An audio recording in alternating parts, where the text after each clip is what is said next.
Wireless push buttons are sold separately. Make sure you purchase a wireless push button prior to installation. You'll also need 3 C-cell batteries, which are sold separately as well. Remove the chime base from the cover using the hole in the back of the base as leverage. Install 3 C-cell batteries.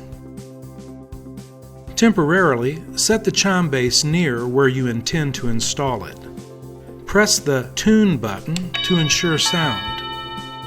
Remove the back of your wireless push button and remove the orange tab from the battery.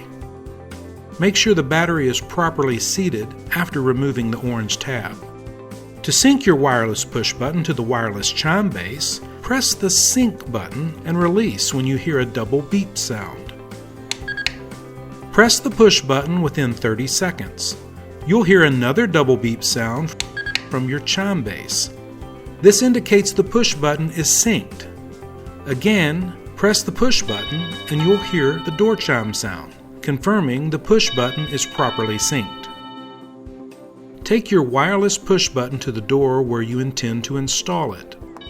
Before installing, press the push button to ensure the chime base receives the signal and it chimes.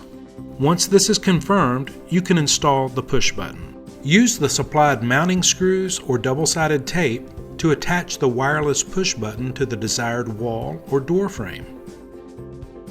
Make your tune selection by pressing the Tune button to scroll through the available door chime sounds. Stop after hearing the tune you want. Adjust the sound volume with the volume dial. Mount the chime base to your home's wall using the supplied hardware kit. Place the chime cover on the base to complete your installation.